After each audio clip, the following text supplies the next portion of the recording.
Do you want to know how to read people like a book and get what you want from them? Once you understand dark psychology, you will have a powerful toolkit for getting anything you want in life. Discover the secrets to master human manipulation and analyze people. Hello, this is Vincent McDaniel, and you are listening to Dark Psychology. Discover how to analyze people and master human manipulation using body language secrets, Covert, NLP, mind control, subliminal persuasion, hypnosis, and speed reading techniques.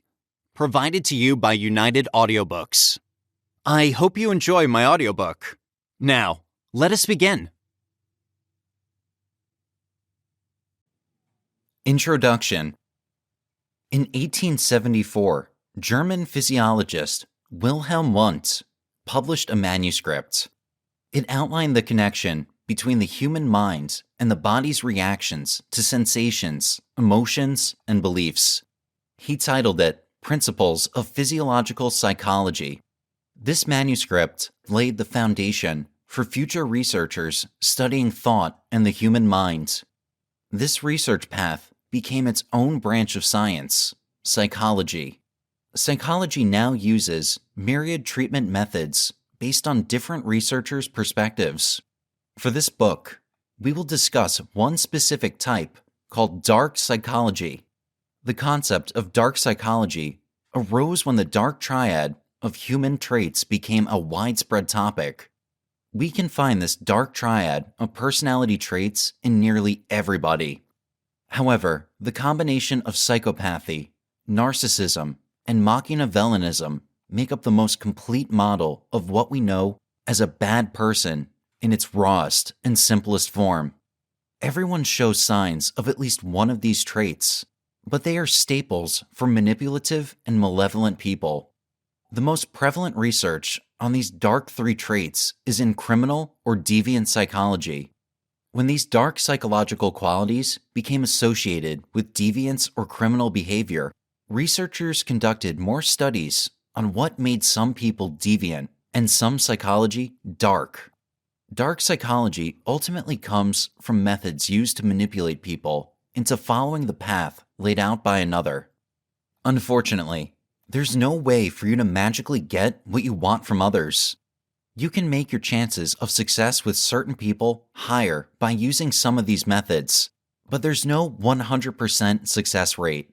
There will always be some things you have to take the long way to get. These methods are not shortcuts. There are situations where people try to use these methods to get information or a favor out of you. Reading this book will make those methods or tricks less likely to work on you. They are ways for you to protect yourself from that same manipulation. By understanding more about the dark triad of personality traits, in particular, you'll spot people with these traits easily, and you'll avoid potentially dangerous or toxic people before it's too late. In 2006, Michael Nusatelli published an analysis of the more malevolent aspect of the human condition, titled Dark Side of the Human Consciousness Concepts. Nusatelli asserted that all humans have the ability and even the motivation to harm or victimize others. This motivation is often an attempt to gain power over others or a situation in their life. While most people don't act on these impulses, a small percentage of people that feel the desire to abuse others will do so based on a craving for power. This power can be physical, emotional, or spiritual. Humans, acting under Nusatelli's understanding of dark psychology, rarely act on malicious impulses no matter how deviant they are. Humans more naturally do good things rather than malevolent or evil things. Only 1% of people commit acts of harm to others to fulfill this feeling of malice. When people do malevolent things purely for the sake of inflicting physical or emotional harm on others, Nusatelli implies they're acting as an outlier to the majority of humanity. While most psychology serves the purpose of helping others, the main directive for dark psychology is to help yourself better understand people so you can avoid negative ones and use mind tools to get what you want. You can also use dark psychology for your benefit without turning it into a weapon. So, dark psychology is not the art of being evil or malicious.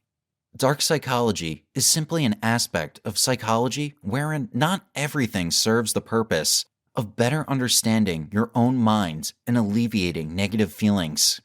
This book will teach you everything you need to know about the intricacies of dark psychology, ranging from understanding body language to how to manipulate others. Some persuasion is relatively harmless and benefits everyone involved. Other kinds of manipulation and mind control are entirely selfish, seeking to do nothing but benefit the manipulator. Focusing on a wide range of techniques and skills, you will learn the steps involved for taking over the mind of another person, but also the importance of ethics when doing so. When you understand that fine line between ethical and unethical, you can protect yourself and influence others for the good of all.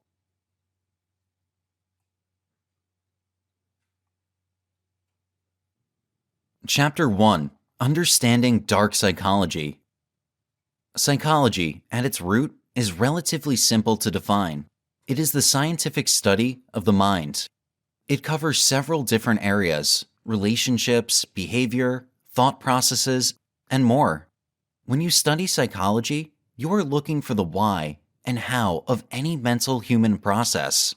This includes neurobiological processes, such as what happens within the brain when it is actively controlling the body, or why that 5-year-old child at the grocery store had a massive meltdown when told they couldn't have candy. Psychology studies what we do, what drives us, and what causes us problems.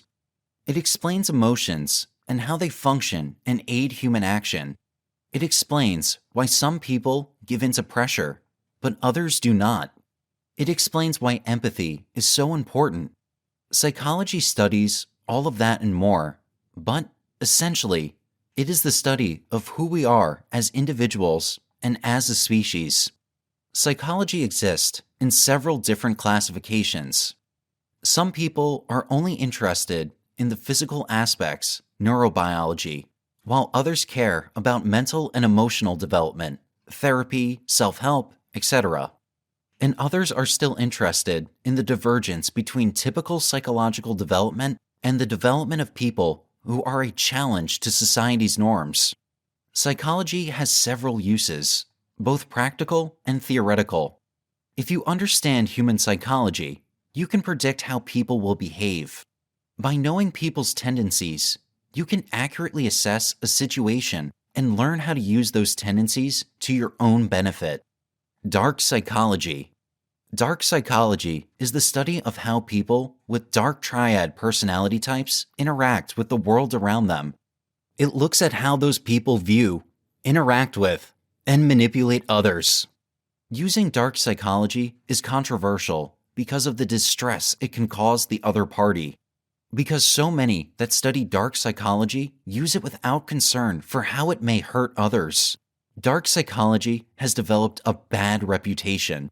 It is important to note, however, that dark psychology is simply another viewpoint for interacting with the world. It is not inherently evil or wrong. It is what it is, a tool set. This tool set could be wielded in harmful ways, but even a dinner fork could be used as a weapon if the intent is there. You cannot disregard dark psychology altogether simply because some people choose to use it as a weapon.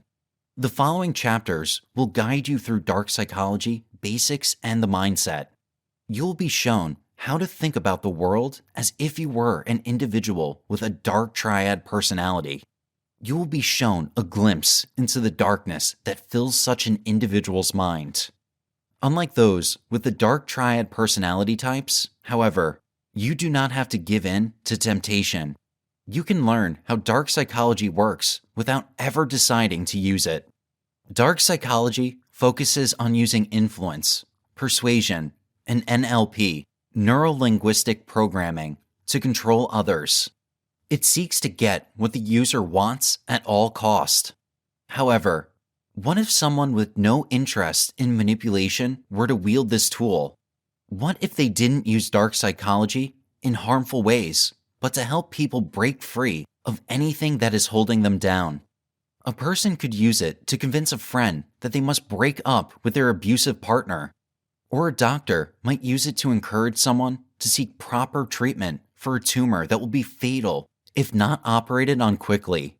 One could use it to negotiate a promotion because their numbers have been so good. Ultimately, dark psychology does not have to be evil or wrong. It is neutral until someone decides to pick up the tool and use it. The Dark Triad. The Dark Triad refers to a specific set of personality traits: narcissism, Machiavellianism, and psychopathy. Each of these traits can be detrimental to relating on a socially meaningful level because of the implications that come with them. These personality types are referred to as dark because they have a tendency towards malevolence. Each of these types of people struggles in their daily interactions. They are also at an increased risk of antisocial behavior and have a greater tendency to commit crimes. These people usually struggle with empathy and are often negative and disagreeable. Narcissism. A narcissist is someone suffering from narcissistic personality disorder, NPD. This person is entirely consumed by grandiosity and egotism. Their lack of empathy makes it impossible to relate to other people. Narcissists believe they are the greatest person in the world and are quite entitled and dominant, though those qualities are never earned in the way that most people do. Machiavellianism. Machiavellianism personality types are cynical. This is only in the sense that they must protect themselves at all cost, rather than viewing the world through a skeptical lens. These people feel they must manipulate others to succeed. Usually, these people struggle with agreeableness and conscientiousness. Those who rank highly in Machiavellianism often tend to score high in psychopathy as well. Psychopathy. The last of the three dark triad personality types is psychopathy. This is typically the most malignant of the three. The psychopath struggles with empathy and has a high level of impulsivity and thrill-seeking. Why use dark psychology? There are several reasons to use dark psychology, and not all are bad. People throughout society use these techniques not to hurt others, but to make sure that they can get the results they need. Leaders may wield the tools, like influence and persuasion, to keep people motivated. Public speakers may fiddle with the mood in a room to convey a certain message. Police officers may use it to get people to stay in line. No matter who is using it, there is generally a purpose, even if that purpose turns out to be simply for entertainment. Now, let's go over a list of several ordinary uses of dark psychology that you have probably encountered at one time or another. Attorneys. Attorneys often use dark psychology techniques when desperate for a win. They may get so caught up in trying to win that they will use manipulation or dark persuasion to guarantee that result. Leaders and managers. People in any sort of leadership position sometimes use dark methods to keep people in line. They do not care about protecting their image. They simply want results, which involves complete compliance, no matter how it is attained. Politicians.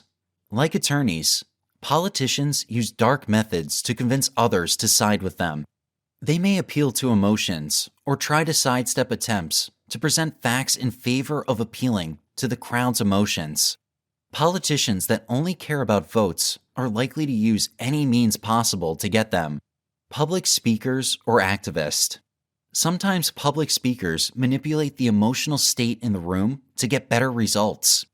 They will show people pictures of starving children in Africa, knowing they are more likely to donate if they already feel guilty. Sales. Salespeople are often reliant on the commissions they get from closing sales. They become so determined to keep their job or pay their bills that they may use dark psychology techniques to get what they want or need. They may use neuro-linguistic programming or dark persuasion techniques to hook the other party.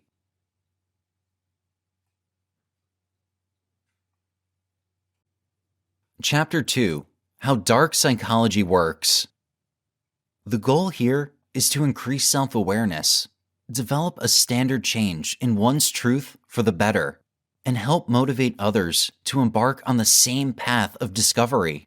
This process reduces the possibility of giving in to the temptations of dark psychology. If you have been a victim or target of a manipulator, don't feel ashamed. We all experience some kind of victimization in our lives. This chapter explains the essential 6 principles that you will need to understand dark psychology. 1.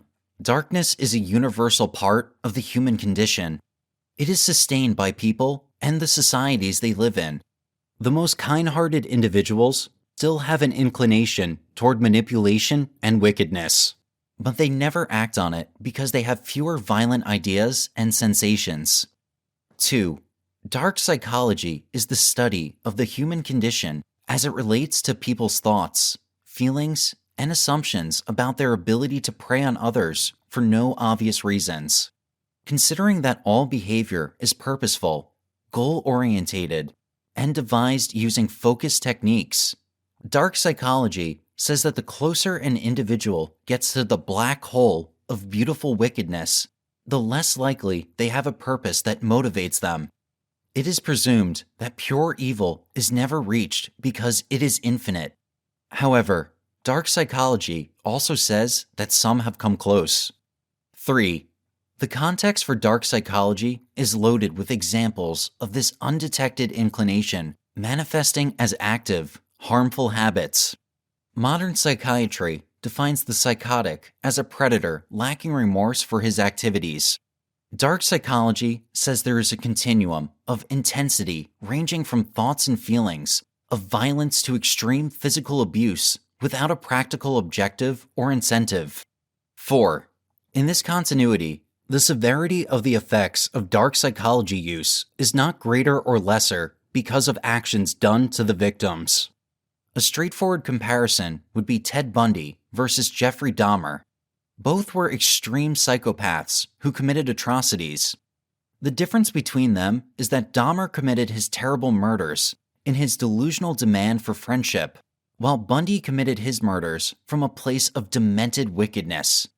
Both would be at the farther end of the dark continuum, yet Jeffrey Dahmer is better recognized due to his desperate need to be adored. 5. The dark psychology philosophy is that all people have the potential for physical violence. This potential is innate, and different interior and external variables raise the probability that this potential will manifest into unstable habits. These habits are predatory. At times, they can function without consideration. Humans, according to dark psychology, fall into the predator-prey dynamic. Dark psychology is entirely a human phenomenon and is shared by no other living being.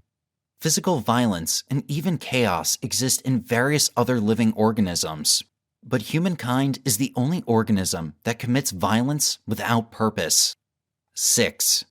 Understanding the underlying reasons and psychological triggers of dark psychology would better allow our culture to recognize, identify, and reduce the dangers inherent in its influence.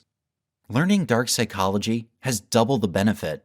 First, accepting that most of us have this possibility for evil allows those with this expertise to reduce the probability of it arising in themselves and others.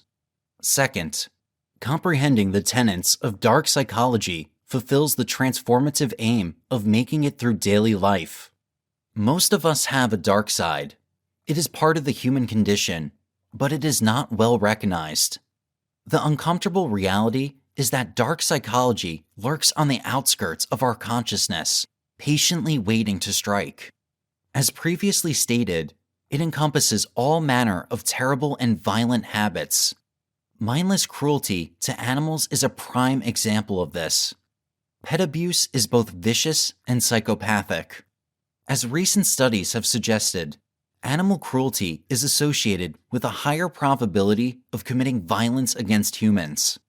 On the more benign end of the dark psychology spectrum is the increasing levels of violence in video games that children crave. Destruction and a child's desire to play computer games depicting overt violence are explicit examples of this universal human attribute. The vast majority of humankind denies the existence of this particular trait, yet these attributes silently hide beneath the surface in everyone. This propensity for violence and cruelty pervades our society. Since the beginning of recorded history, wrongs committed by one human against another have occurred randomly and without reason.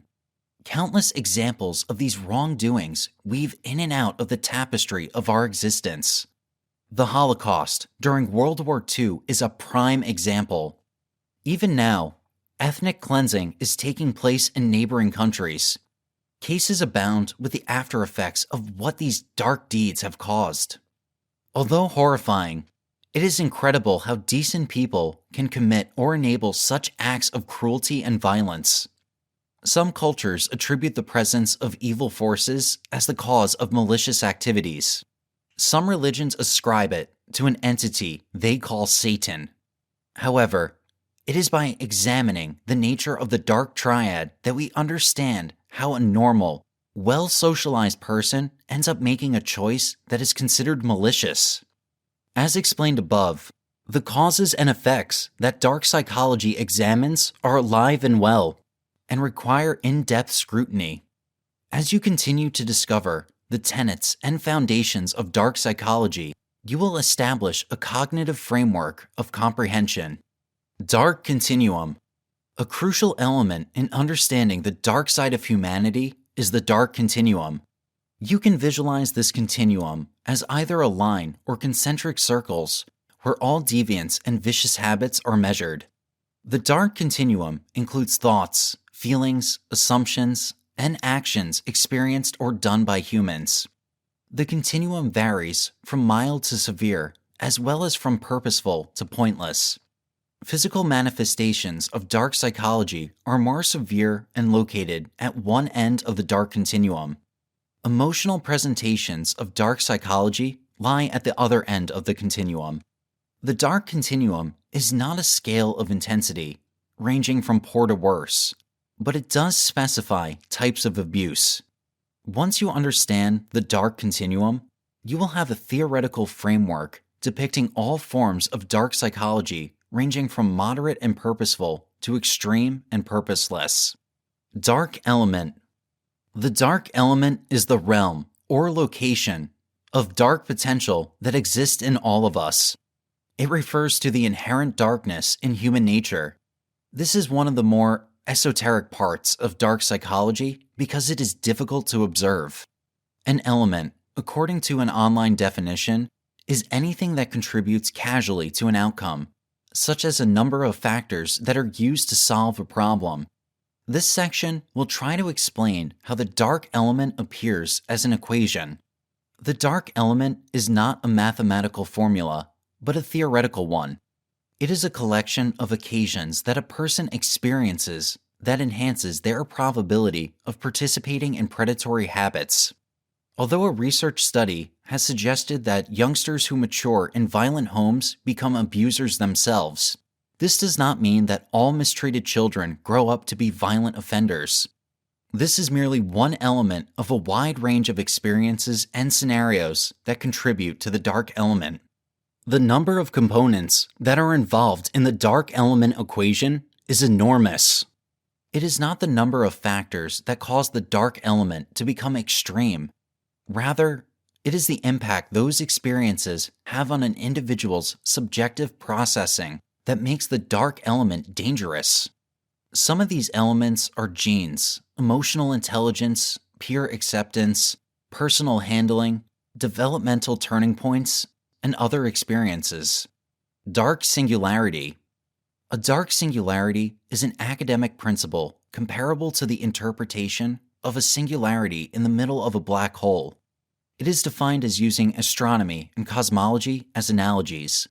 In astrophysics, the singularity is the outright center of a black hole that is infinitesimal, yet so thick in mass that its gravitational pull becomes infinite. A black hole is the massive expanse of space bordering the singularity that has become a massive gravitational pull. Therefore, light cannot escape its grip. According to the theory, The singularity is so dense and powerful that modern laws of physics and their mathematical equations become integrated. At the center of the Milky Way is an all-powerful great void with a considerably small singularity, chock full of incredible energy. The dark singularity, as it refers to dark psychology, is the absolute center of the dark psychology world. Simply put, the dark singularity is constructed from immaculate evil and pure, unadulterated malevolence. Likewise, part of the human condition is this dark singularity is a deep and minuscule root of great hostility and selfishness that no person ever reaches. The person who comes closest to this is the extreme and innovative psychotic who preys on others with little to no objective or motivation for his activities. The core of dark singularity is best described as predators that victimize without purpose.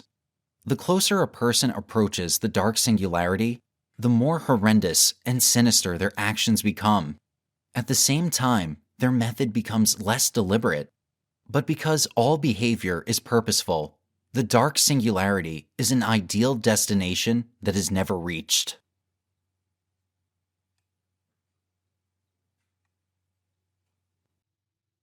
I hope you are enjoying my audiobook so far.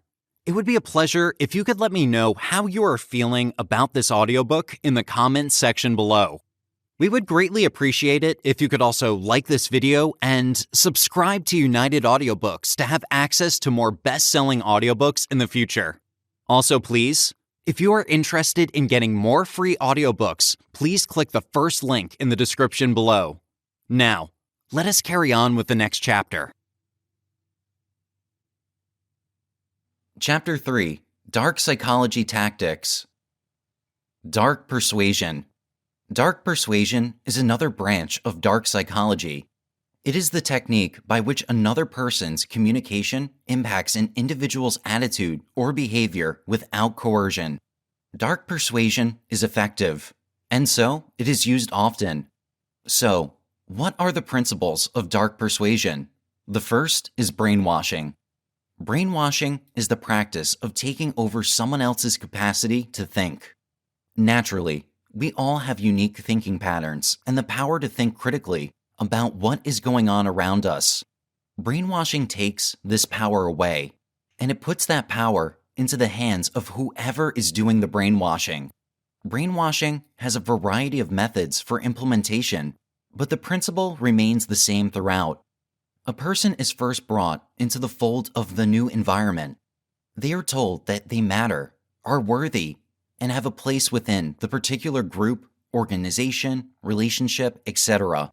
They must be separated from the outside society to do this. The brainwashed person must be convinced that this new way of thinking is a way to live better and happier. There is often a person at the center of this brainwashing who is preferred as wise or intelligent. This person will be the cult leader, and the person who is being brainwashed will think of this person as their new family head. To make sure that the person accepts and adapts to this new situation, their sense of self must be broken down. In cults, this will often already have happened when the person joins. Cults look for people weakened by loneliness, suffering, or isolation. When a person has a good sense of self, they are less susceptible to being brainwashed. Thus, this must be attacked and broken down to convince a person that this new way of living is the best. Brainwashing might also employ guilt to convince a person that they are in the best environment. Brainwashed people may feel guilt and shame about their past lives, and will leap at the chance to get rid of these extreme negative emotions. Brainwashers know this and will take advantage of this person's state of mind, presenting them with absolution for their guilt. This creates the possibility of salvation by accepting the brainwasher's new ideas and methodology. Leniency is presented to the person. They are told that they end this negative state of mind if they reach the goals their brainwasher sets for them. This feels good and is hard to ignore. Another form of persuasion is hypnosis. Hypnosis works on a few basic principles. The first is induction. Induction is where a person is placed in a state of suggestibility or relaxation. This state makes them vulnerable to subliminal messaging. The person who is being hypnotized is welcomed into this suggestible state where they can be convinced of a particular set of ideas. Some people seek out hypnosis to quit bad habits, like smoking or other addictions. In this format, the person will go through the initial induction process, and then the hypnotist will make suggestions to them about how to quit smoking or relating to why they shouldn't smoke anymore. The hypnotist formula will include statements like, "You don't need to smoke," "You don't have cravings," "You don't have the social need to smoke." A hypnotist might use positive messaging that might include positive feelings about the person's self or the world. There are subtle suggestions that could push a person towards any goal. The military application of this process is pretty well known. Initially, the soon-to-be soldiers enter boot camp with their heads still in the outside world. Their goals are not formulated yet, and they are used to the comforts and privacy of home. They must be broken down first. Boot camp accomplishes this by putting them through rigorous physical training and emotional damage to accept the messaging of their new situation. The first realization that new recruits have is that everything is out of their control. They are thrust into a world where they are told they are not safe. They are given the message that they are powerless and the world is against them. They learn that they are worthless, their personal feelings invalid. Nothing matters except to achieve whatever goal they are given. Most importantly, they can trust no one except their fellow soldiers. This is how hypnosis works in military brainwashing. The first phase, physically exhausting them, teaching them they have no control, works as the breaking down, also known as the induction or suggestibility stage of the mind. They are taught they are worthless unless they are working toward the greater good. Then the possibility of salvation is offered. In the case of the military, what will save them is working hard, being tough, bonding, and working cohesively with their colleagues. Their fellow soldiers and the commanding officers are their family and only friends. This ultimately creates a cohesive, well-working unit of people who believe that they can only function in this brutal environment. They get through these awful conditions because they rely on each other and only each other. Once they are finished with boot camp, they receive a short respite. This is the commanding officer's way of praising and reinforcing this new dynamic. This is an excellent illustration of dark psychology in action. The military has these principles nailed down to a well-oiled machine. From car dealerships to governmental organizations to interpersonal relationships, dark persuasion tactics are something you should always be on the lookout for. It takes some self-knowledge and exploration, but you'll unmask a dark persuader if you practice this. To do this, you must first learn about your responses in certain situations. When you go into a sales situation, you should recount your goals before entering and try to center yourself. Then, as you engage with the salesperson, you should try and recognize your responses to any challenges that arise. The salesperson might try to tell you what you want. They will tell you, quite literally, that you want something that they have, even if it is something that you don't need or want. This is classic dark persuasion. It takes major willpower to say, "No, I don't want that." Persuasive people can be tough to resist. When the dealer pressures you, trying to see how you feel in your body at that moment. Are you feeling grounded? If not, try and remember that you have 2 feet on the floor and you are standing on solid ground. You are strong and settled in your position. Another way to maintain groundedness is to relax. When you allow stress to manifest in your body, you allow yourself to become ungrounded and uncensored, leading to a weaker position. People in a weakened state are more easily persuaded.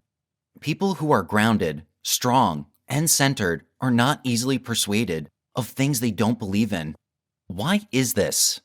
Because human relationships and cognition are similar to gravitational pull.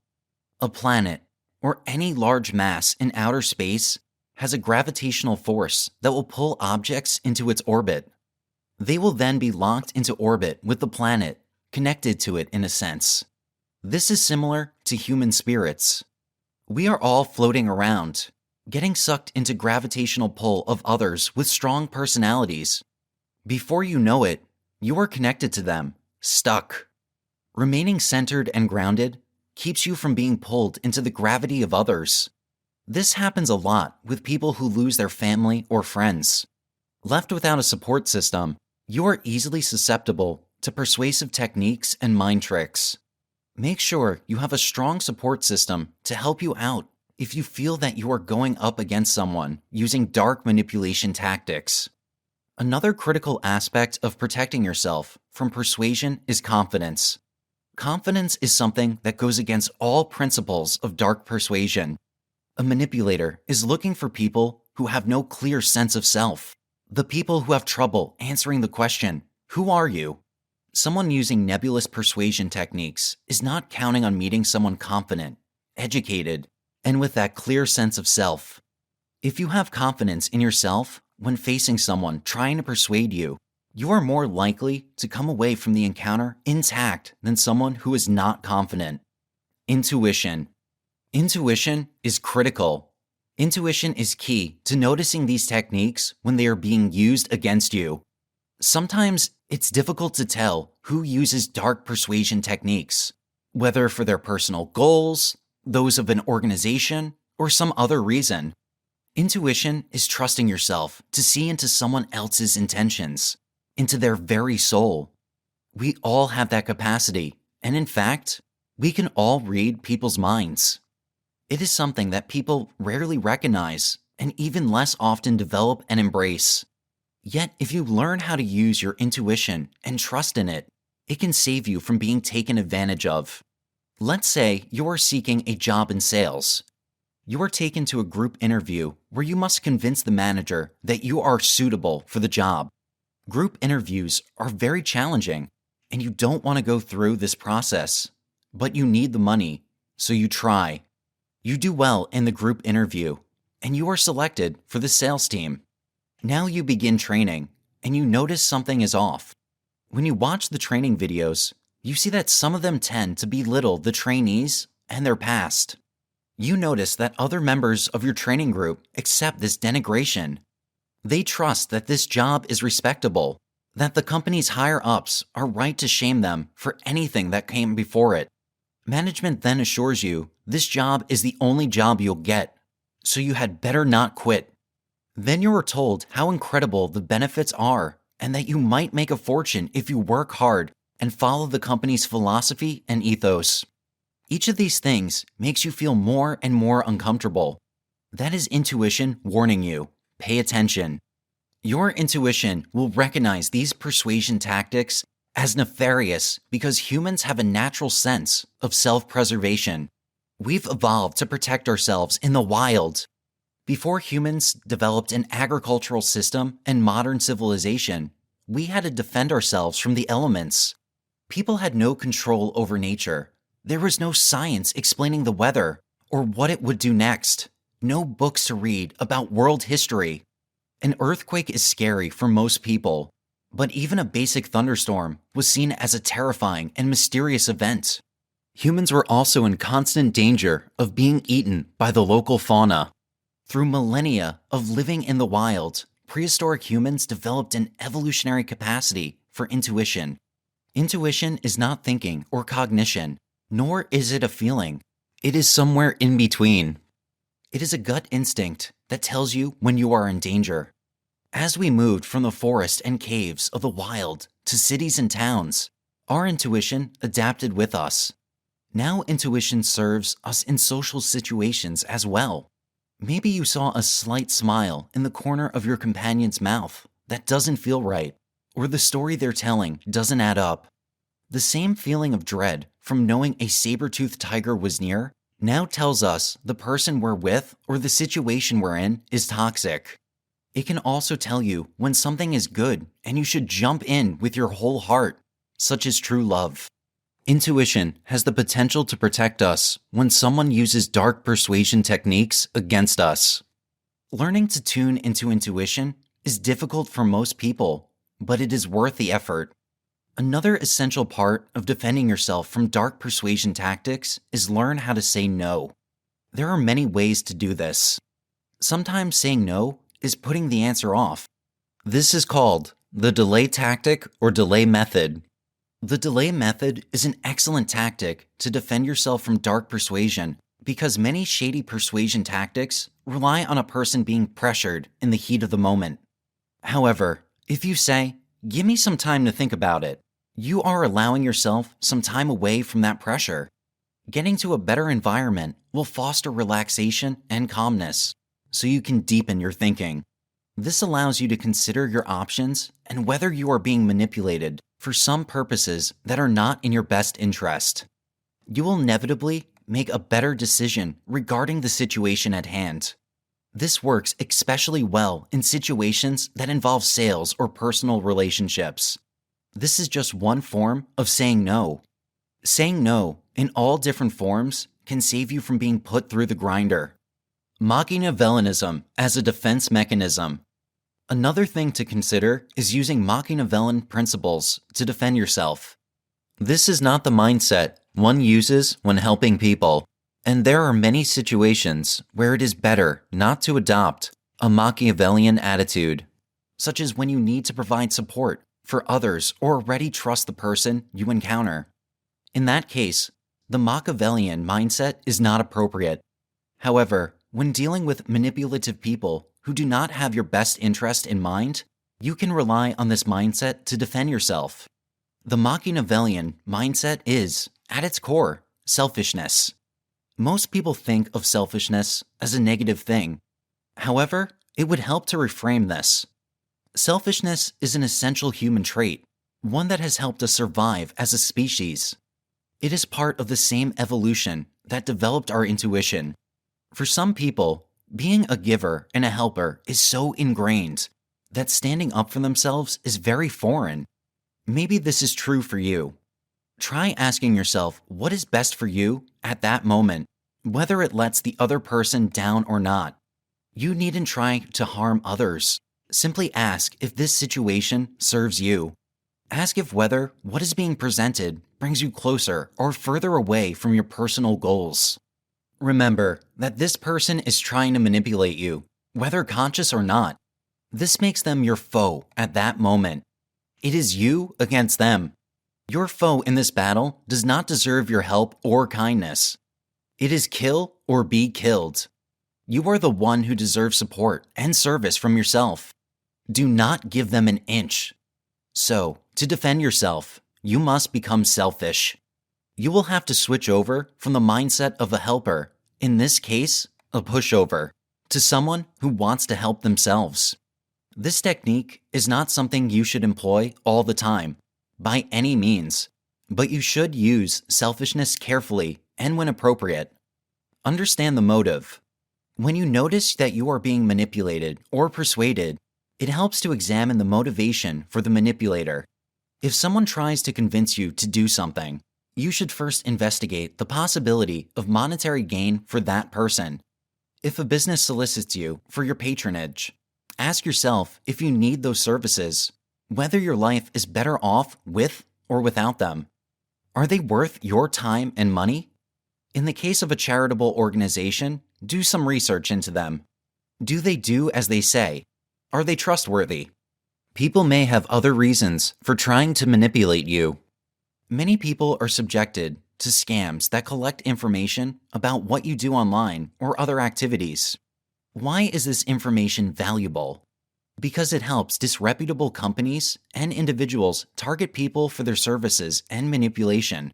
Remember, if the situation is not equitable, you're probably being manipulated. To unmask the dark persuader, you should consider why entering into some agreement benefits the other person, and if those benefits are one-sided. Get to the root of things. Human psychology is such that we are inclined to ignore the deeper levels of a situation in order to survive. The will to survive is ingrained in human consciousness. We have all kinds of automatic responses and habit patterns that we do not question. We are not aware of them, They are simply parts of our lives. That lack of awareness can hurt us. So, to develop critical thinking and problem skills, we have to learn how to get to the root of things. Neglecting to look beyond the surface level of any situation is like treating the surface of a deep wound. If you do not clean out the wound, material left behind can fester and turn into an infection, which can lead to worse conditions. Sounds dramatic. Think about the last time you had to deal with the fallout of not looking too deep into a situation. Did it get dramatic? This will take some introspection as you try to break down the repression and suppression of thoughts and feelings that have built up. This is not uncommon. Many people have repressed memories, feelings, and desires they never contemplate or even become aware of. It takes bravery to look inside the soul. This is our goal, ultimately, to look inside the soul. This requires us to not get distracted by petty or unreasonable desires. To understand our personal and interpersonal problems from a more nuanced position, we must detach from emotion and look at ourselves with pure reason. We must ask ourselves, what are the underlying causes? This will be easier for some than others. Let's look at an example. Ben is an intelligent kid, and he has a great head on his shoulders. However, he has developed some behavioral problems. He has developed a pattern of befriending troublemakers. Ben and his friends disrupt class, distract other students, and vandalize parts of the school, for which they are never caught. Ben is not a bad kid. He likes adventure, and these activities provide him with a sense of challenge and excitement. He engages in a variety of rule-breaking activities and uses his clever mind to get away with them. The teachers think that if they use behavioral modification to punish the boy for bad behavior, he will learn the rules and avoid the behaviors. They punish him for distracting others. Ben is given detention every week for 3 months straight. They tell Ben to stay away from these friends because they are a terrible influence on him. What they are unaware of, or simply ignoring, is that Ben has family troubles at home and doesn't have the stability he needs. He doesn't feel grounded in his family life and cannot be the successful student he wishes to be. The problem is not symptomatic behaviors that result. It is the strain of a difficult and chaotic home life. If the teachers helped him deal with the stressors involved with his family life, it is likely that he would focus more on school. If you are easily manipulated, you could be convinced that Ben's problems are whatever his teachers say they are. Some teachers act in good faith and simply misunderstand the situation. Still, some teachers can be manipulative, telling parents lies because they want to ignore the issue. Maybe this is because it is not their job to deal with the personal lives of their students. Maybe they want to do the least amount of work possible. The sad truth is that people will try to get in your way. They will lie and manipulate to get what they want. This is, at best, deeply frustrating and, at worst, toxic and destructive. The emotions brought on by this kind of behavior make it even harder to think critically. So, you must detach from emotion and be a neural observer. Persistence requires knowledge to back up your claims, and it requires confidence in your actions and confidence in yourself as a person. These qualities can come from many places. Some parents like to encourage their kids to get involved in sports.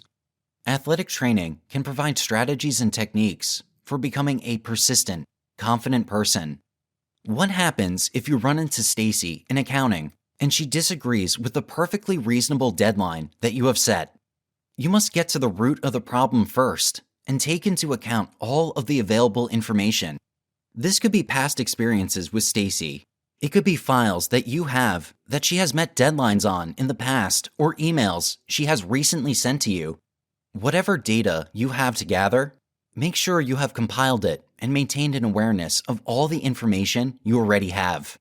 Using critical thinking skills is important. You must cut through the nonsense to get to the essence of a problem. It also helps if you remain open to the possibility that the solution you are seeking is right under your nose. Use that intuition. If you combine instincts with reason, You can solve problems at the deepest level.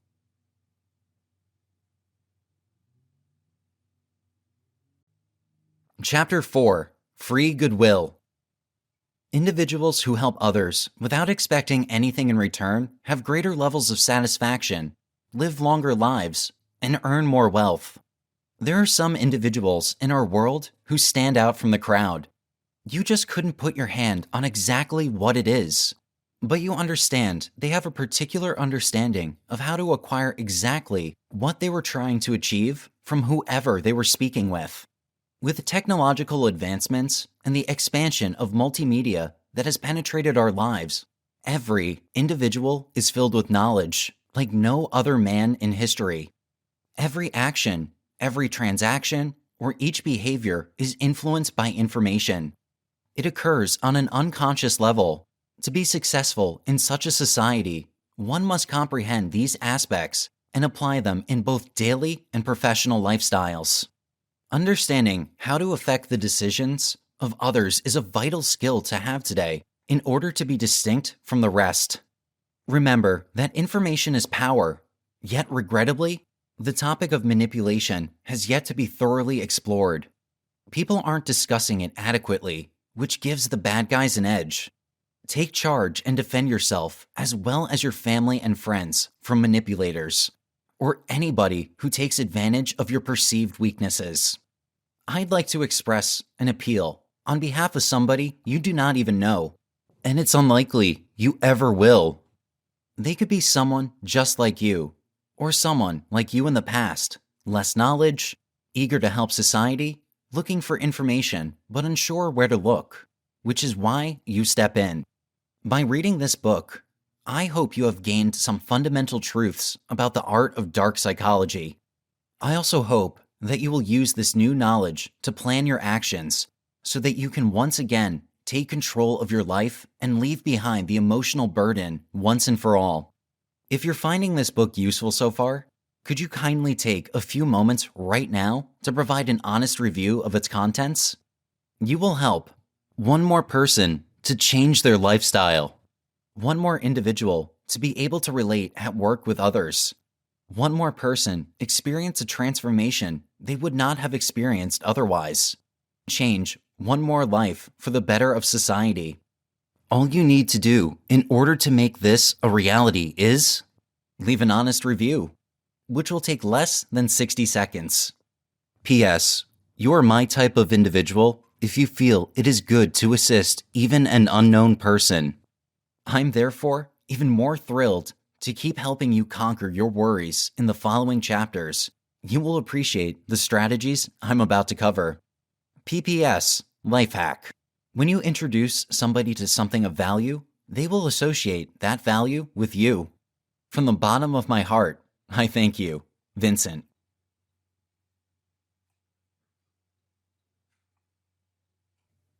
Chapter 5: Psychological Manipulation Techniques. Manipulators who have been in the game for a long time use advanced control methods that yield better outcomes. With practice, you can improve your ability to recognize these methods and use them to your advantage in your daily life.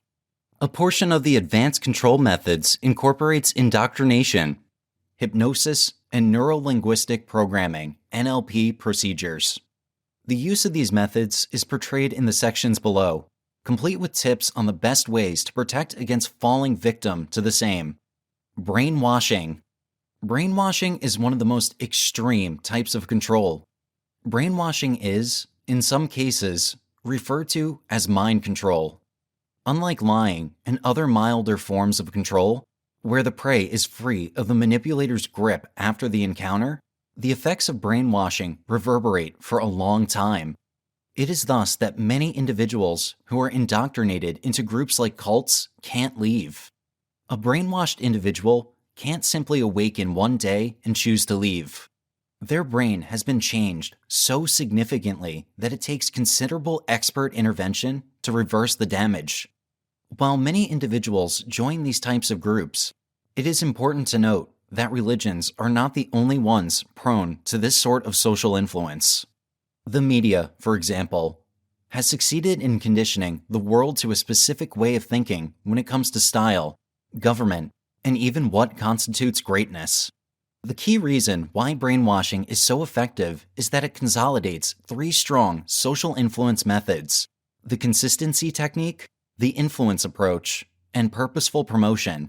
The consistency technique alludes to a methodology where a manipulator empowers someone to accomplish something without thinking about what the objective needs are. Strategies used in the consistency technique might incorporate the issuance of a warning when a worker stays late at work. The influence approach includes changing an individual's convictions and thought processes so that they can act in a way counter to their normal behavior. A sales rep who tells a client that putting resources into a specific item will make them rich might be expected to use the influence. Finally, the promotional approach tells an individual to falsify data in order to disguise the reality of a situation. Government officials have repeatedly used promotional publicity to gain supporters while spreading slander that ruins their opponents' reputations. The key stages of brainwashing. Brainwashing happens in three distinct stages. The main stage includes separating the objective. The subsequent stage promises salvation, and the last stage directing the objective toward salvation, or, rather, changing them into what you need them to be. Stage 1. Wearing your target down. For brainwashing or conditioning to be fruitful, a predator should initially ensure that their objective is susceptible to brainwashing. Individuals who are firmly committed to their own convictions rarely have room for other convictions. Brainwashers know this. A basic tactic in this phase is planting uncertainty in the objective's brain. The vast majority of people have a strong sense of their personality. They know what their identity is. They know what qualities they have, what their needs are, and what the different roles they play in life are. So a brainwasher starts by making the individual wonder if everything they've known their entire life has been completely false. The underlying attack is to assault the objective's convictions and character to the point where the individual has a character crisis. The brainwasher's goal is to make them question their very identity. Once the identity crisis is in place, the brainwasher moves onto creating shame.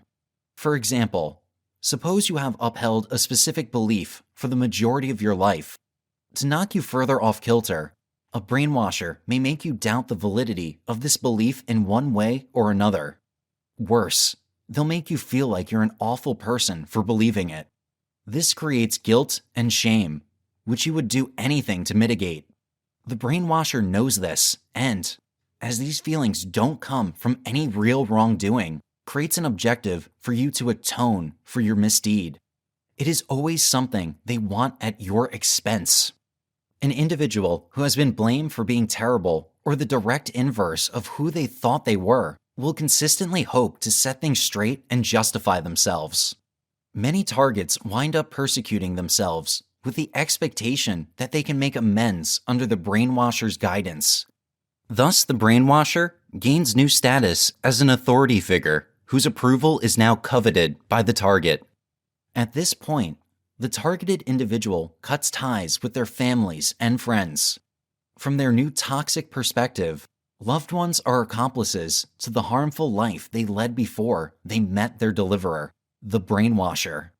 Brainwashers love it when a target disengages themselves from their group of friends, as this makes them more helpless and easier to influence. At this point, the target is isolated from everyone else, confused, guilt-ridden, and in urgent need of a direction.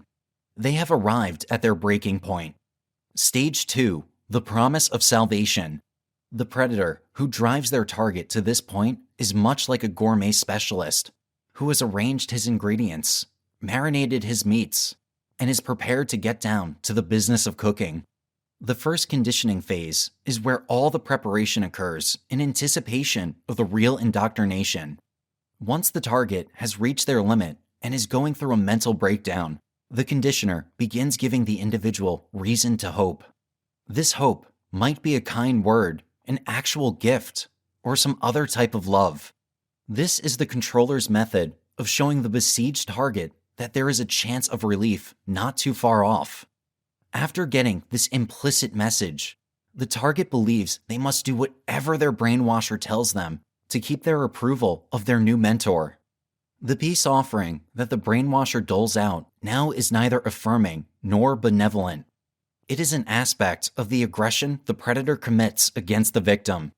When the victim acknowledges the peace offering, they will quite often want to give something back. People have an impulse for restitution. That is why, when someone commands you, you will probably want to say thank you, even though there are no concrete needs to do so. A victim who receives a peace offering likewise wants to give something as a trade-off. By and large, this compensation is a confession. The victim admits to their wrong ways, as defined by the brainwasher, and, afterward, is thankful for the brainwasher's guidance. The brainwasher uses this chance to channel his target's gift into guilt.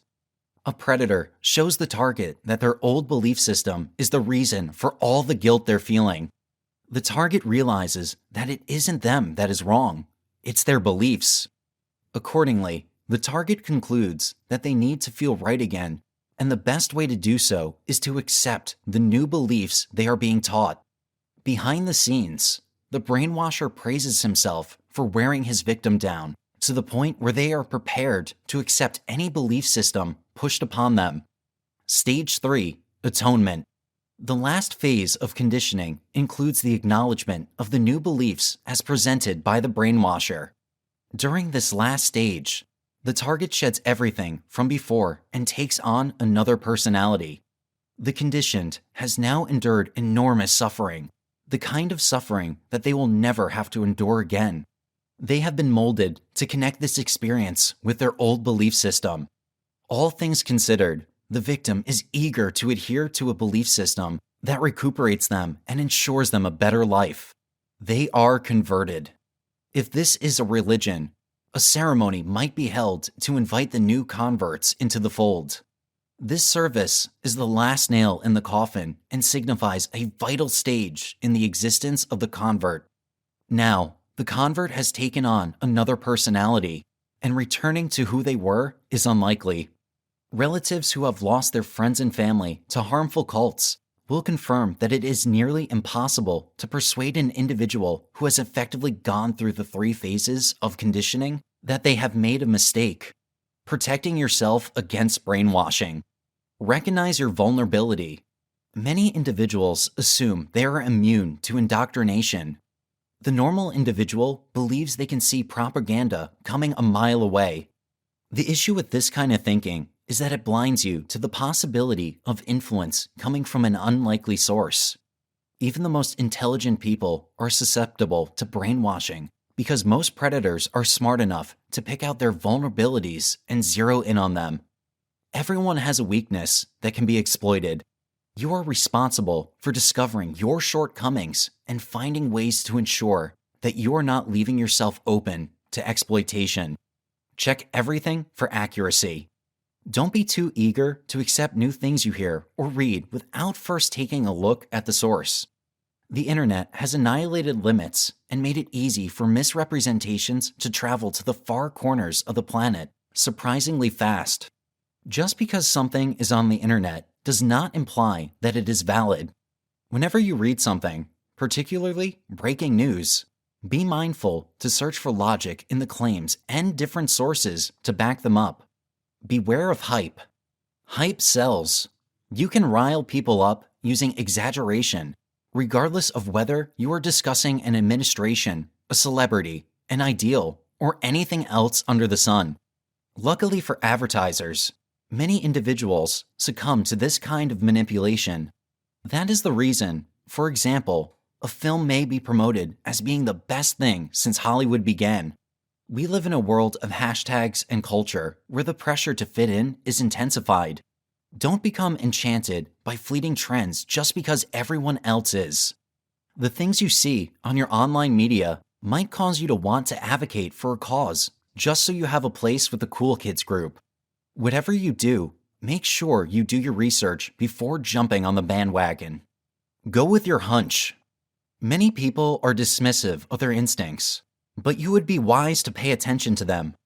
Over and over, Normal intuition has been shown to shield individuals from risk. If someone tells you that something doesn't feel right, focus on that feeling. This is nature's method of protecting you from predators. Hypnosis.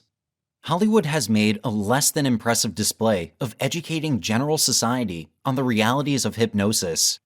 An alternative perspective is this. Hollywood has made an astounding show of conditioning people on what hypnosis isn't.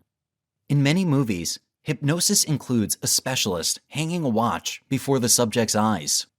The subject is then transported to another state of consciousness, usually their past, where they are given orders to do things they would not have agreed to normally. The main issue with this depiction of hypnosis is that it persuades individuals to think that hypnosis must occur in an organized setting. In truth, hypnosis happens all the time in our everyday lives. The human mind has an area that controls conscious ideas and another that controls subconscious ideas. Memories are an obvious example. The memories you have of yourself are incredible, like imprints left behind by your experiences. For example, assuming your last relationship was rife with cheating and abuse, you might keep these recollections of torment and unconsciously avoid connections since you have developed an association between love and pain.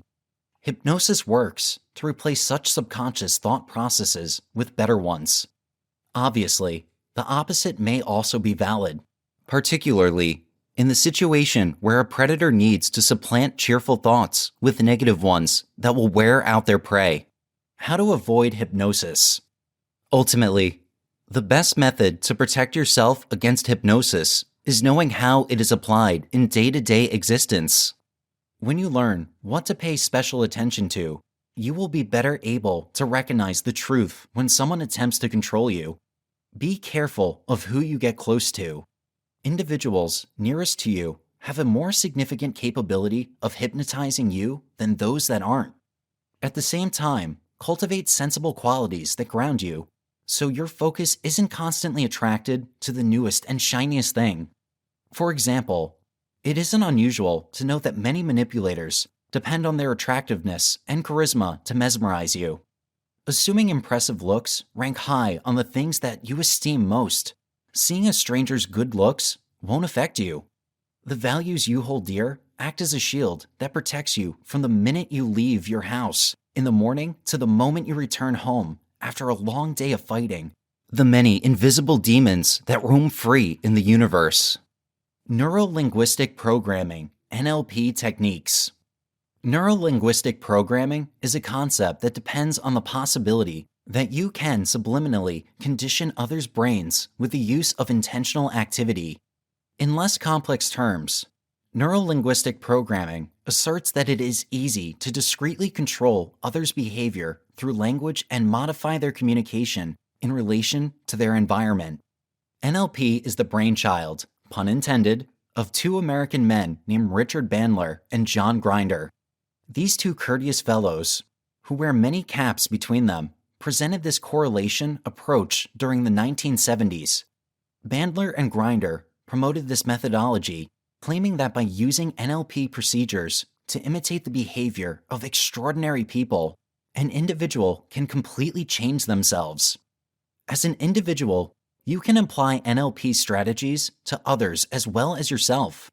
There are different strategies associated with NLP, including context re-examining, separation, mooring, and reflecting.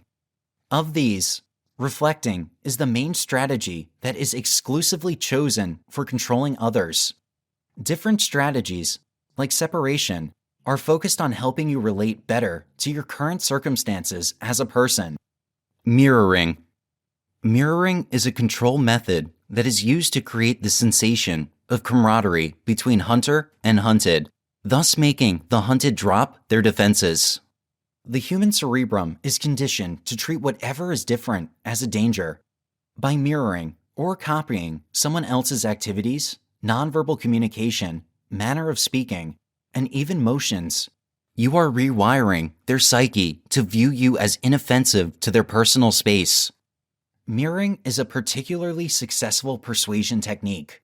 Whenever you are out on the town, take a stab at imitating your date's activities. For example, assuming your date reaches for their beverage, mirror this activity. If they talk in a low manner of speaking, turn down your volume too. Self-defense against NLP manipulation. Watch the body language.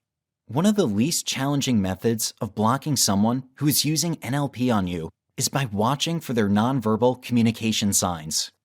Notice whether an individual is mirroring you by changing up the pattern of what you do and say a bit, and then waiting for them to do likewise.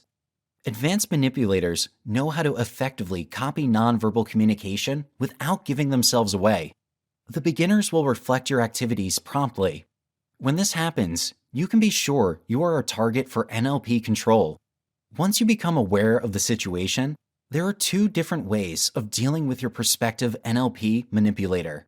You can call the individual out, or you can have some good times by changing up your behavior every few minutes. Assuming you select the last option, you could actually leave a confident manipulator speechless by nipping their burgeoning vocation in the bud. Avoid making eye contact. The eyes are extraordinary when it comes to building rapport. When an individual looks you unflinchingly in the eyes during conversation, you feel deeply connected to them. You may even feel special, and you just may be setting yourself up for NLP control. Manipulators especially love to zero in on an individual's eyes to draw them into their manipulation web. All things considered, assuming the eyes are really the windows of the soul, who wouldn't want to peek? An eye-to-eye connection allows a manipulator to see things from your point of view. When they figure this out, you are toast. If a manipulator can anticipate your thoughts, then they can influence you. Darting your eyes haphazardly around will guarantee that the manipulator will never get a decent peek through those windows. Not only is this procedure very powerful, but it can also be fun, as you may get to see the manipulator's self-satisfaction decline. And be sure to guard the soul on the other side of those windows. Avoid physical contact. You shouldn't actually allow strangers to touch you. In addition to the fact that this is an invasion of your own personal space, unwanted touch is part of a manipulator's effort to copy you. Refer back to the mirroring segment for a more in-depth clarification of what this is. Zero in on individuals who sneak in a touch or pat every now and then. They may be up to no good. Don't sign anything. NLP manipulators like to keep things moving so you make choices rapidly without really thinking about the consequences.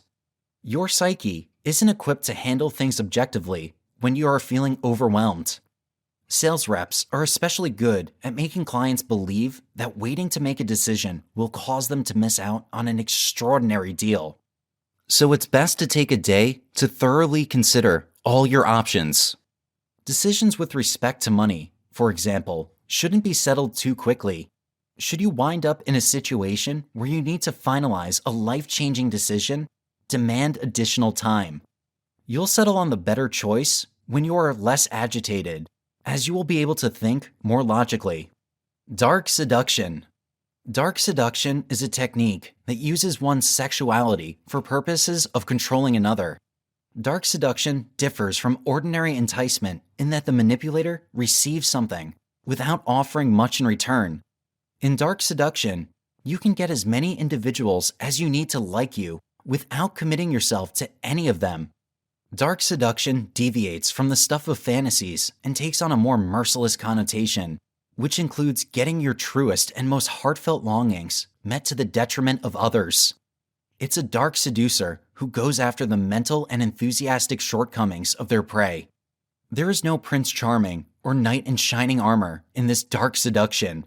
For some individuals, seduction is a natural cycle that includes loving an individual and trusting that they will love you back. The trouble with this concept is that it doesn't give you control over your seducee. Dating is a cutthroat area. If you think someone is attractive, it is highly likely that at least one other person agrees with you. So, then how do you convince the person you are interested in that they should be with you and not the next man or woman? Simply put, you play the dark seduction game. How to manipulate using dark seduction. The following are a few pointers that will come in handy. Choose your perfect victim. Don't allow yourself to stumble into a situation unintentionally. Situations are a lot easier to deal with when they are conscious decisions. So even in your seduction efforts, you must remain in control by ensuring that you choose your victim. Suppose, for example, that you like more than one associate in your work environment. Since you can't go after them at the same time, or rather, shouldn't, you should pick an associate who is typically vulnerable to your enchanting charms. Concentrate on your prey well and pick the person most likely to respond to you. The associate who has a full life and is completely satisfied will be more eagerly sought after than the person who battles with despondency on a daily basis. Send perplexing signals. Things that puzzle you are interesting. No one needs to peruse a book whose whole plot has been expounded on in its snippet. The dark seducer is baffling and eccentric and uses this mysterious eccentricity to attract individuals to him. Don't be too eager to share a lot of details about yourself. Share contradictory pieces of data about yourself in a way that leaves your prey with a riddle to solve. They will attempt to figure it out, and, in doing so, they will attempt to get closer to you so they can more easily understand you. Create a need you can cater to. Let's say, for example, you have been looking at someone who is completely content with their life as is. You need to get close and arouse them, but you can't track down the ideal situation. What do? Figure out how to disrupt complacency for your potential benefit. If a person is happy, create a situation that makes them unhappy. Then swoop in and rescue them. You will be the hero of the story, and that individual is probably going to feel as though they owe you something. At any rate, they'll begin to accept that they need you. Tempt your target. Filmmakers release trailers before a film comes out to excite their potential audience. As a dark seducer, you should have your own version of trailers that sucks your prey into your one-man or one-lady show. Try to show them just enough so they are enticed into waiting for more. Several dark manipulators have a bad boy notoriety, so there will typically be a part of your target's instinct that warns them against succumbing to your tricks. To circumvent this, you will need to put on such a satisfying act that the possible risk winds up appearing worthwhile. You always have a plot twist. Would you peruse a book whose ending you definitely knew? Many individuals would answer no to this inquiry. Assuming you fall into this classification, you will concur that the unexpected developments in a book or film keep the story interesting. It's not fun if you know everything that will happen. To stay unpredictable and energized towards your goal, make sure you don't waste time trying to figure out your best course of action. Try to be impulsive. Assuming you are zeroing in on a potential partner, leave them hanging when they expect you to ask them out for drinks. Change your timetable like clockwork, and you'll keep your target in a state of suspense.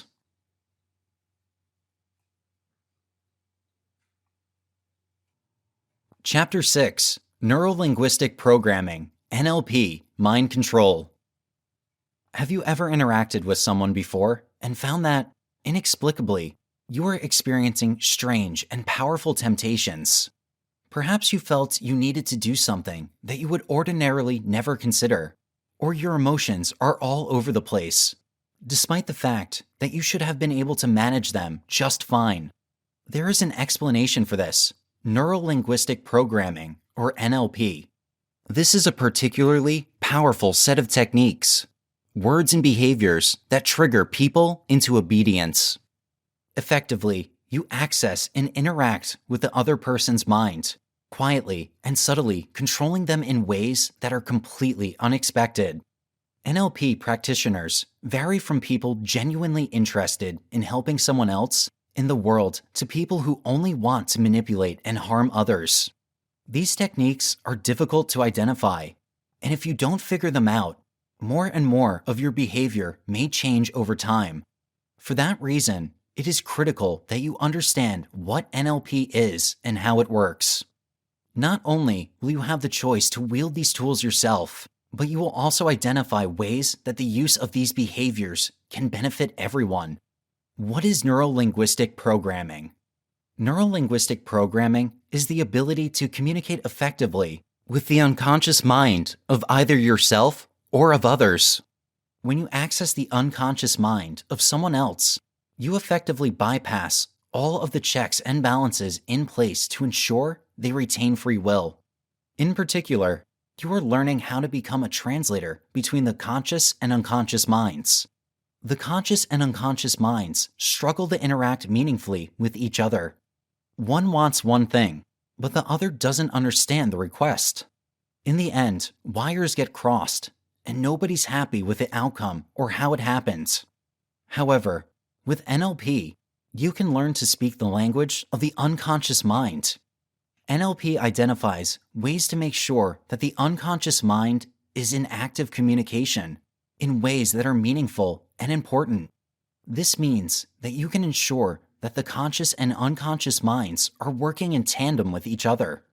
This is important because, as it is commonly said in NLP, the conscious mind works out the actions and what is wanted, while the unconscious mind is tasked with ensuring that the goals and actions actually happen. Stop and think about what the unconscious mind does for a moment. It is responsible for taking care of any and all automatic actions throughout the day. You don't think about driving, your unconscious mind does it for you. You don't think about how to brush your teeth, your unconscious mind does that too. Basically, your unconscious mind goes through all of the motions, making sure that you are doing what's necessary to get through your day with the least amount of effort possible. It wants to reserve valuable conscious mind real estate for issues that are actually important, such as deciding which job to apply for or how to achieve that difficult goal that you have planned out. Because only so much can fit into the conscious mind, the unconscious takes over. It allows you to run on autopilot for all of those tedious actions that you must do during the course of your day. Without the unconscious mind, you would need to decide and consciously focus on brushing your teeth, buckling up, and more. NLP to control minds. If the unconscious mind is what takes care of all your automatic, habitual behaviors, then you may wonder why that is what NLP seeks to target. The answer: the unconscious mind is responsible for emotions. Emotions are unconscious reactions to the world around you. You do not choose to feel happiness or anger. It just happens. However, emotions are incredibly motivating. Your thoughts that underlie everything influence those emotions. Your emotions can influence your behaviors. If you want to control behaviors, you must be able to alter emotions. And it so happens the easiest way to alter emotions is by directly tapping into the thoughts of someone else. Try to visualize the cycle that goes from thoughts to feelings to behaviors and back to thoughts. When you tap into the unconscious mind, you can disrupt that sequence. You can create new thoughts, feelings, and behaviors, all because you are bypassing the conscious mind and interacting with the unconscious. Since the unconscious will almost never be acknowledged by the conscious at that moment, this is the most direct way to interact with the other person to avoid raising red flags. When you use NLP, you are using a process that has been used for years, primarily in a therapeutic sense. Despite its popularity in recent years when used in tandem with dark psychology to control people, it was initially designed to help people to be healthy. It was meant to give power back to people. Effectively, NLP techniques grant the powers of a psychologist to normal people with little training. These techniques can then be used in ways that benefit everyone involved, and you can easily help others. You will alleviate doubt, create anchors to instill confidence, and more, all because you have these skills. Of course, there is still the possibility of using this mind control for more nefarious reasons. As simply as you could use these techniques to help others, you can use them to purposely hurt others as well. Instead of alleviating anxiety or traumatic memories, you can make associations with fear and avoidance in order to get someone further under your thumb. Effectively, when you learn how to use NLP, you hold the mind of someone else, their entire being, in the palm of your hand, and you can manipulate it at will. NLP and mirroring. Before you can do anything with NLP, you must be liked. You must develop rapport with the person you are attempting to influence. Without it, you have no entrance into the other person's unconscious. Your rapport with someone is an accurate measure of how likely you are to be persuasive with that individual. If you want to affect the other person's mind, you need to be able to access it. The best way to do this is to lower the other person's guard. Before understanding how to create that rapport, however, consider that the unconscious mind is always watching. Even if your conscious mind cannot process everything that you are being exposed to, your unconscious mind can still pick up on things. It recognizes even subliminal signals, such as those included in advertisements that subvert conscious understanding. That subversion is what makes this process so powerful. When you can subvert someone else's mind, you can gain control over it. Mirroring is one way of creating that rapport. When you mirror someone, you are telling them that they matter to you and that you feel some sort of connection to them. Mirroring is what people naturally do as they grow to know those around them better. Look at two best friends for a few minutes, and you will see that they both walk the same, talk the same, take drinks at the same time, and more. They do all this for one simple reason. Their unconscious minds had developed that rapport with each other. They are directly communicating with the other person's unconscious mind, saying they like and appreciate that other person, and the other person has their utmost trust.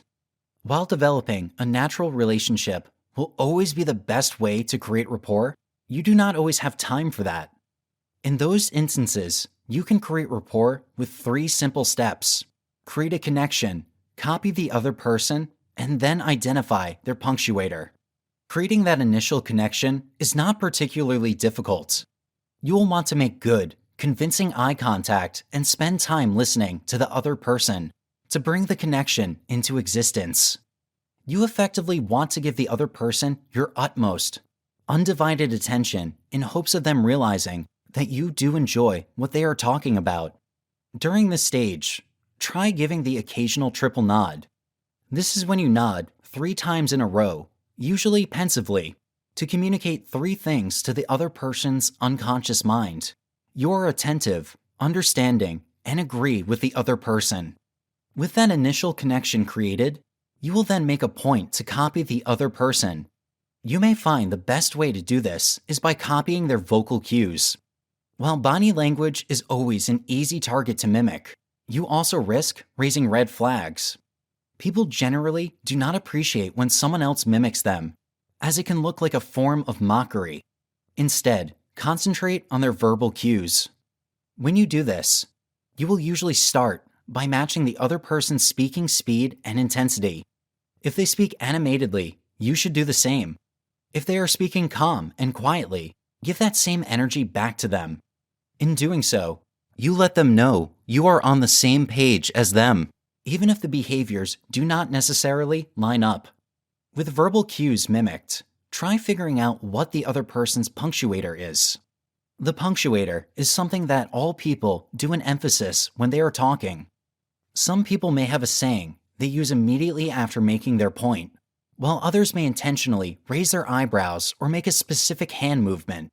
What is true either way is that the punctuator is something the other person will have. If you can identify it, you can use it. Once it is identified, you should make it a point to actively use it. The next time you think the other person is likely to use the punctuator, mimic it. In mimicking it, you will tell the other person's unconscious mind that you are someone that they can relate to, and thus, you open up their mind. Of course, you will want to test that connection before moving forward. You will want to ensure that the connection made is valid before attempting to use NLP's other techniques. All you need to do is move a certain way to determine if the other person will move like you do. If they do, you were successful. If not, then you may have run into a snag and they are not as likely to follow along.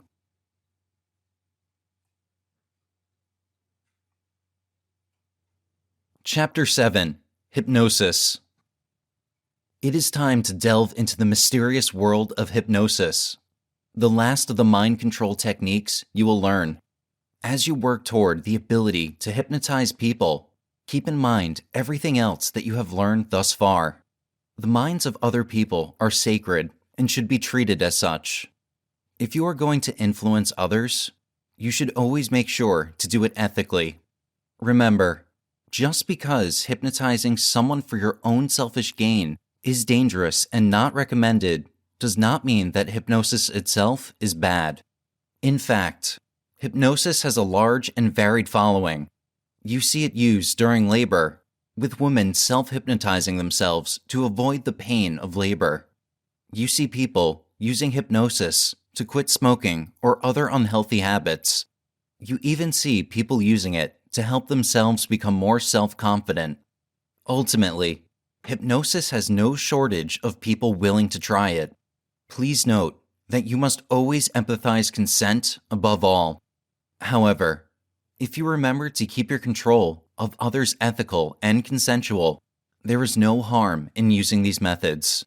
Within this chapter, you will learn how hypnosis works, understanding that it is not the utmost control over people that is typically depicted in movies and television.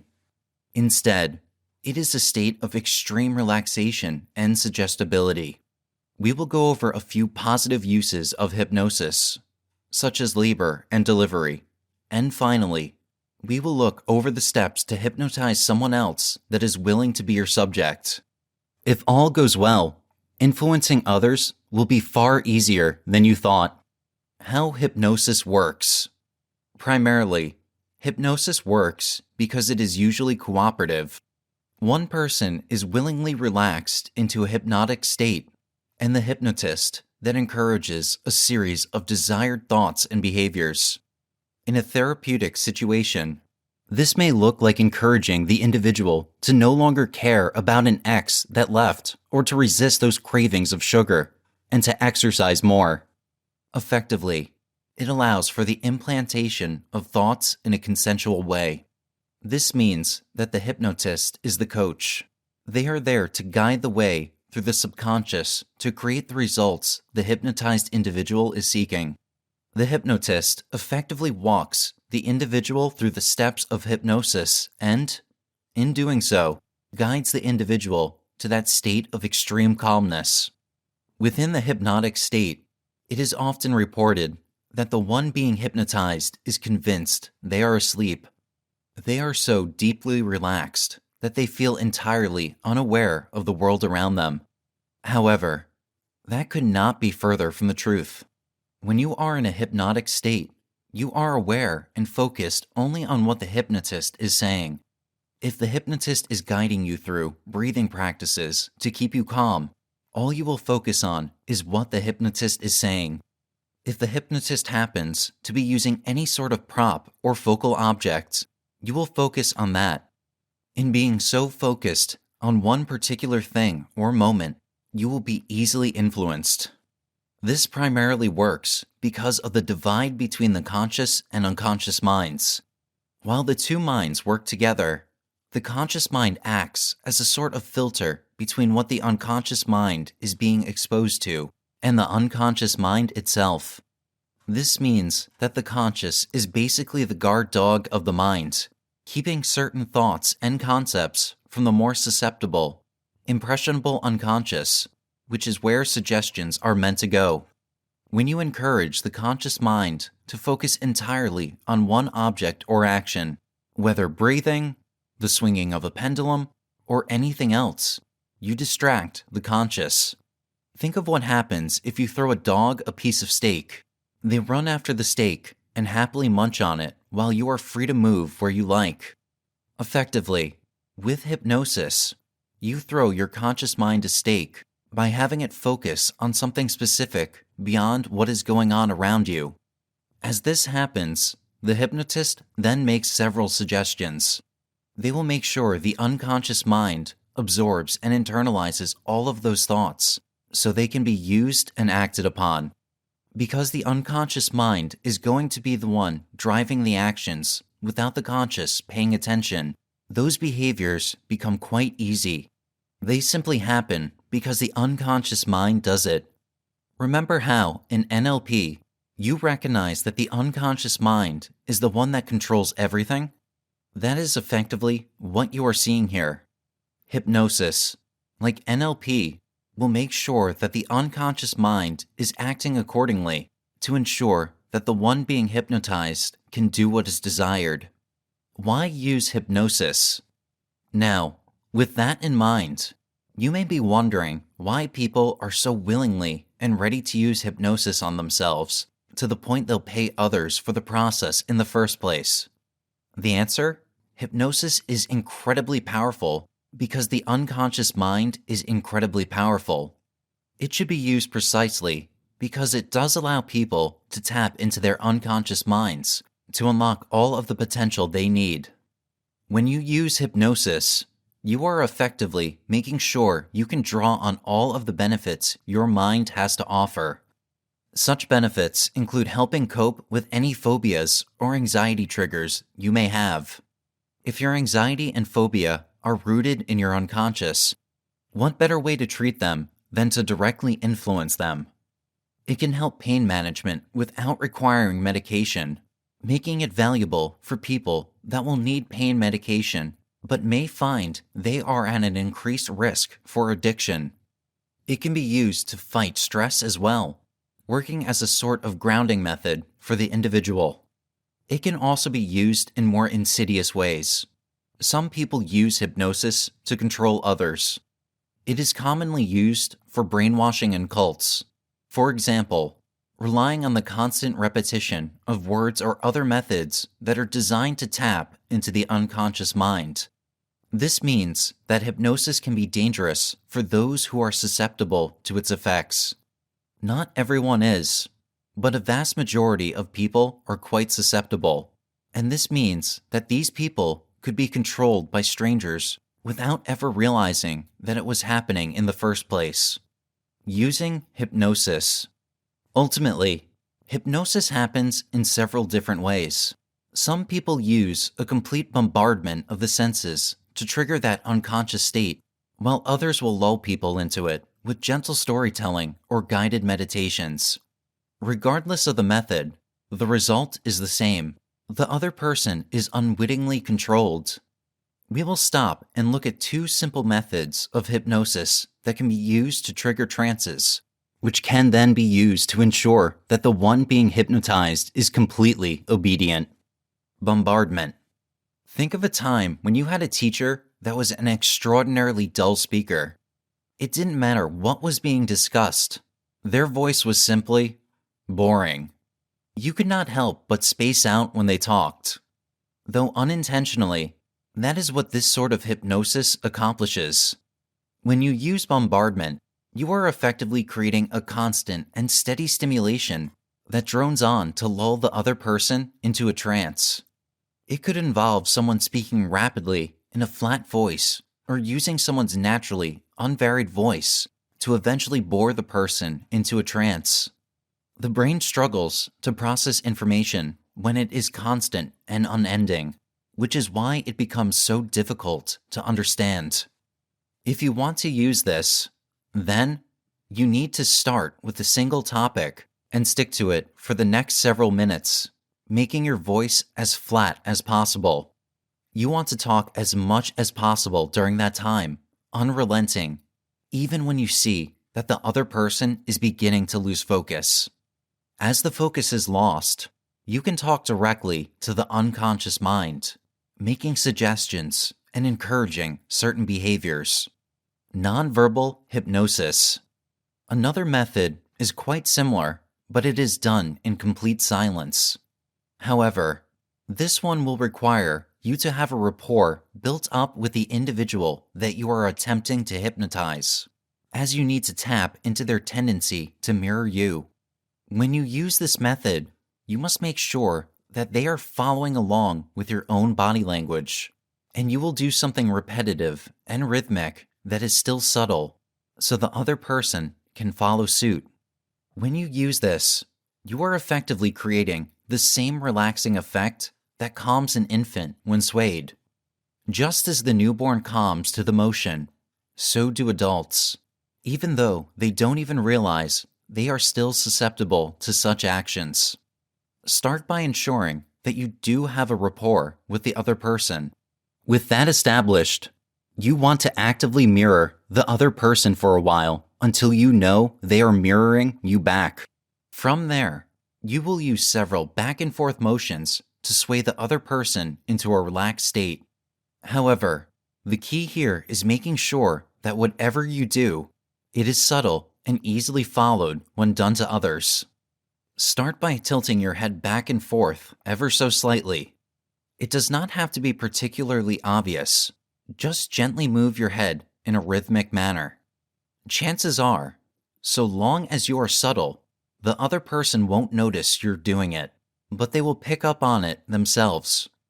As you do this, use more of your body, still remaining subtle in movement. Slowly raise and lower your shoulders ever so slightly, along with the slight roll of your head. Then, you can also make it a point to rock back and forth on your heels. You may alter your breathing to ensure that the other person is breathing deeply and calmly as well. With some time and effort, the other person starts following your cues, especially if you are a trusted party in the first place. As they relax, they are far more susceptible to what you are saying, and you are more likely to get them to internalize information in this state than before. Make sure that you tell them everything that you wanted their unconscious mind to know before you cease motion. Otherwise, you risk them coming out of the trance too early, negating everything you did.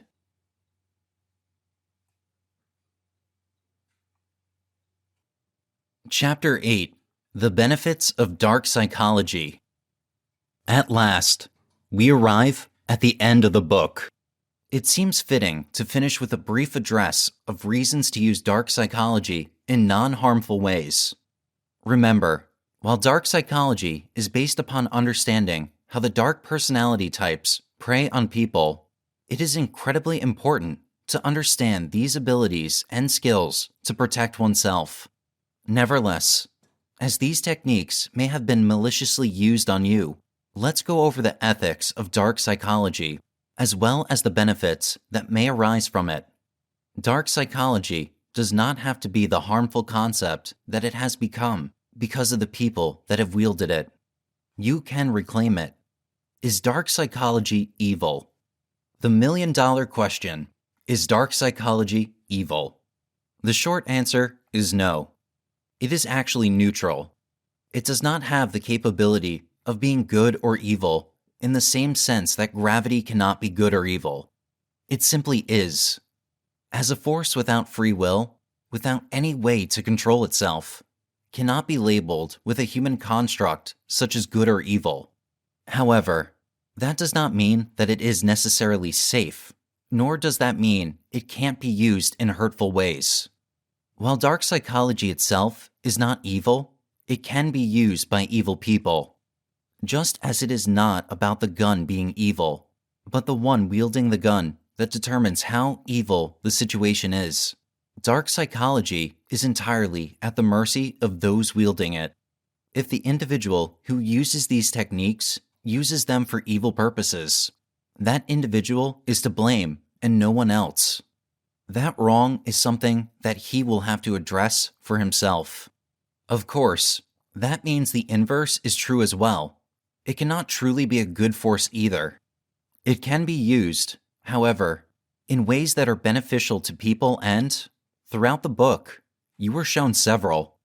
Is it bad to influence someone to buy a car that will truly better serve their own family? Is it bad to use your influence to alleviate someone's crippling anxiety at the idea of taking a final exam? What about hypnotizing someone so they can no longer have insomnia? You would be hard-pressed to find anyone who would claim that any of those were immoral decisions, despite using techniques common to dark psychology. Remember, dark psychology has been used to gain access into the minds of predators that are capable of far more harm than the average person. The average person is not going to intentionally and regularly manipulate and harass people. He is going to mind his own business. He does not have any interest in preying on others. So, would that person have a use for dark psychology? Quite possibly. Several other techniques can be used on yourself as well. You can anchor yourself to create your own coping mechanisms, for example, or you can self-hypnotize in order to help yourself build self-confidence. These motivations are not evil. Ultimately, whether the art is good or evil, one thing remains true. It is all about how it is used that determines how welcome the use of it is. Reasons to use dark psychology. There are several reasons to learn dark psychology. People may use these methods to help themselves. Perhaps they were a victim of a dark psychology type in the past, and they want to understand why and how that person utterly dismantled their personality. This can be therapeutic.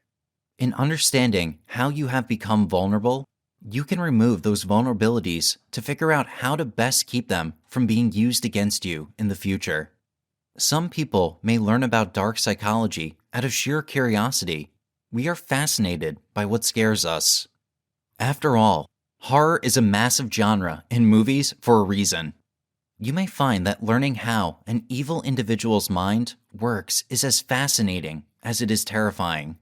For that reason alone, you should study how they do what they do.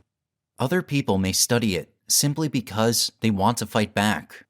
When you can recognize dark psychology, you can prevent it from being effective.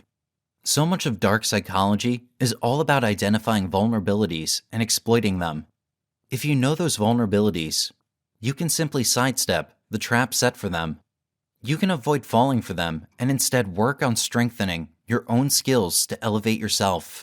Effectively, dark psychology is incredibly flexible, as are the techniques. The same techniques that can utterly destroy someone else can also be used for the betterment of everyone involved. They can build self-confidence and self-esteem. They can help you cope with anxiety and other mental health issues. They can make you more likely to be successful in interacting with others simply because you will understand them better. Above all, you will protect yourself with ease. You will be able to have peace of mind thanks to studying dark psychology. At the very least, you will be able to rest easy knowing that the dark personality types will be far less likely to pull a fast one on you.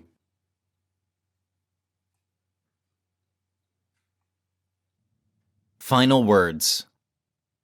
Now, as this book comes to an end, try to think about the insight that dark psychology and the secrets it holds have provided you.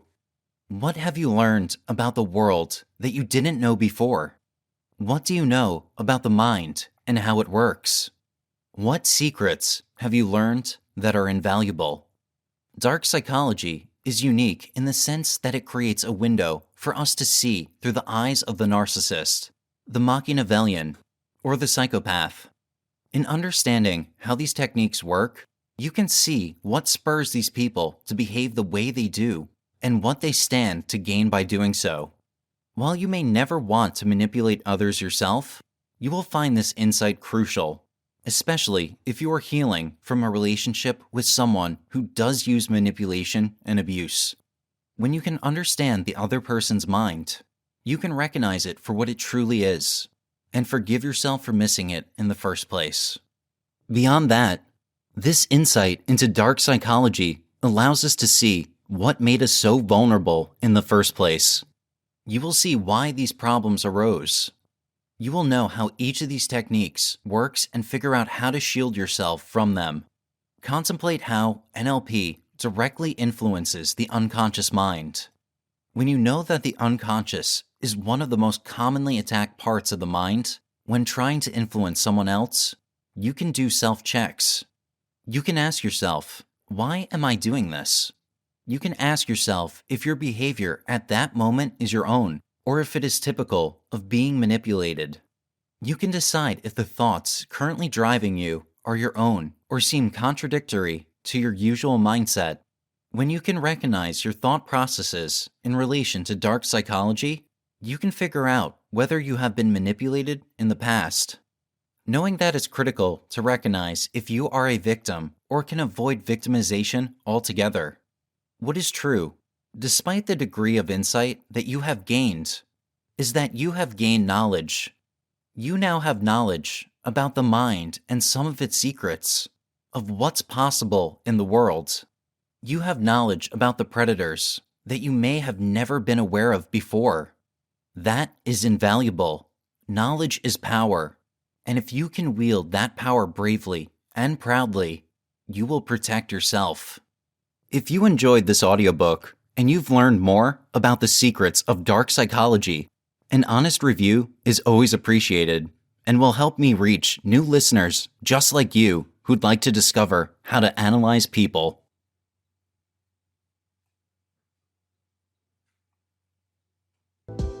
We appreciate you tuning in to one of our captivating audiobooks.